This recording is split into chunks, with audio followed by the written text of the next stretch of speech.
Hope was a 13-year-old girl who grew up using technology like many other kids her age. Like many of her classmates, she agreed to forward a revealing photo of herself to a boy she liked who had promised to keep it a secret. When another girl borrowed the boy's phone and found the image, she forwarded it to some other students. It only took a day for the nude photo of Hope to go from a small circle of friends to the entire school, and then to students at other schools.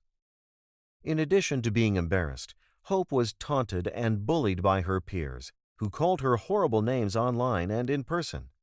She even received ruthless attacks on social media from complete strangers. Devastated and distraught, Hope wrote in her journal, "People are talking about me behind my back, and I hate it. They call me terrible names and think I am such a skank. I haven't even kissed a boy. Why can't people just leave me alone? My life is over. So many people hate me." School authorities found out about the nude photo at the end of the school year and suspended Hope for the first week of 8th grade. The summer break would give her time to recover from the incident and reflect on the lessons she learned. When school resumed in the fall, she returned with a new outlook, optimistic life would go back to normal. But shortly after she was back at school, a counselor observed cuts on Hope's legs and asked her to sign a no-harm contract. Hope agreed to tell an adult if she felt inclined to hurt herself. Unfortunately, it was too late.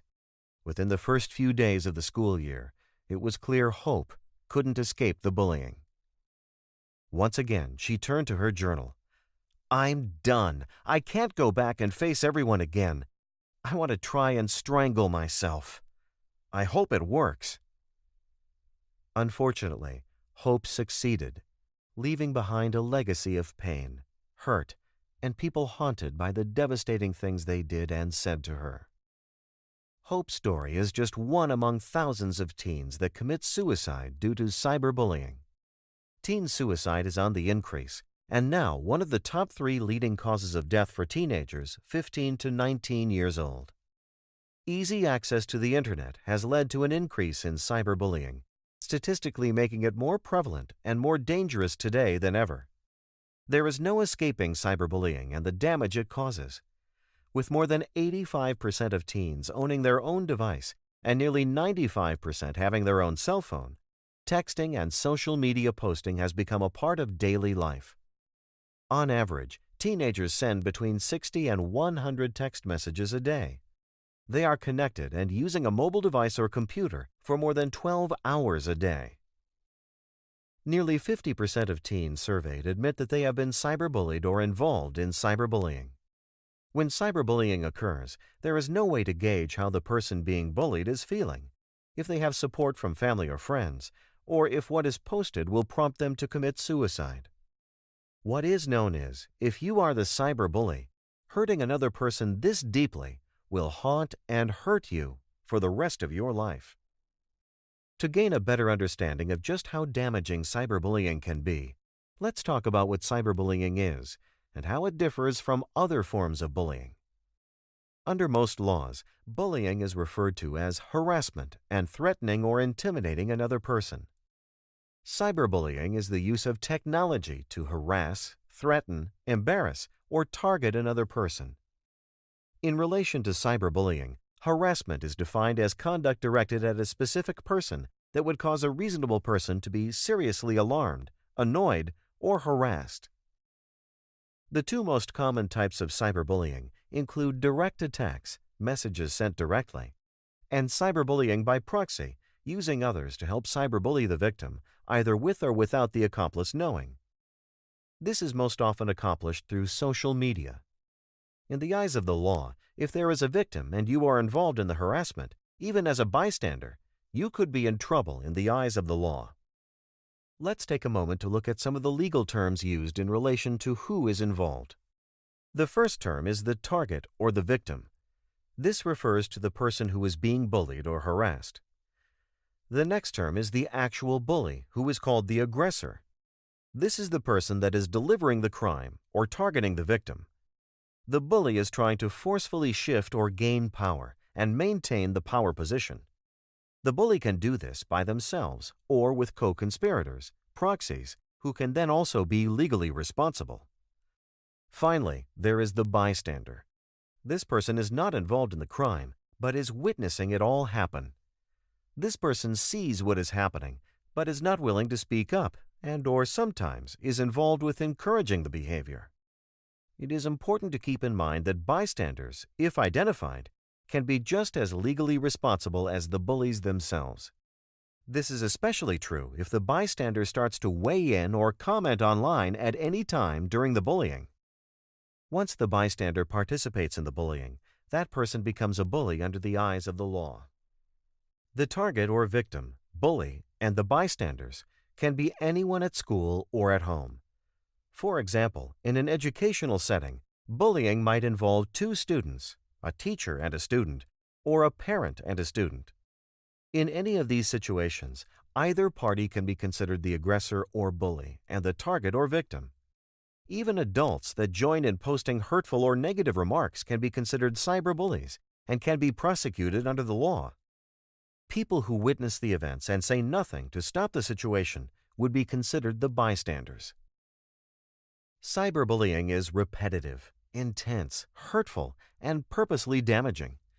It is also trackable, and therefore important to keep in mind that everything done online is public and out there for everyone to view. Don't think you can't or won't get caught.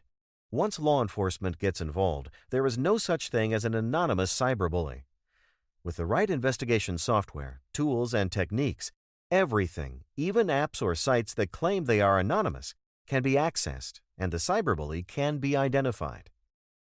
So, what does cyberbullying really look like? We all know cyberbullying can occur in many digital forms, including but not limited to texts, photos, and videos. It can happen by sending a mean email or instant message to someone, posting rude things about someone on a website, repeatedly texting someone to the point of harassment, directly threatening or intimidating someone online or in a text, or making fun of someone in an online chat. Cyberbullying can be accomplished by impersonating someone online through a fake online profile or stealing a private password and logging into someone's personal account. Additionally, starting rumors or spreading gossip online can be considered cyberbullying. Here are some other common forms of cyberbullying. Flaming. Online fights, usually through emails, instant messaging, or chat rooms, where angry and rude comments are exchanged. Denigration. Putting mean online messages through email, instant messaging, chat rooms, or websites set up to make fun of someone. Ostracism.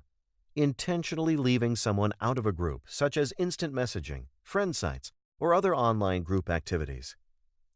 Outing. Sharing secrets about someone online, including private information, pictures, and videos. Trickery. Tricking someone into revealing personal information, then sharing it with others. Impersonation. Pretending to be someone else when sending or posting mean or false messages online. Harassment. Repeatedly sending malicious messages to someone online. Cyberstalking.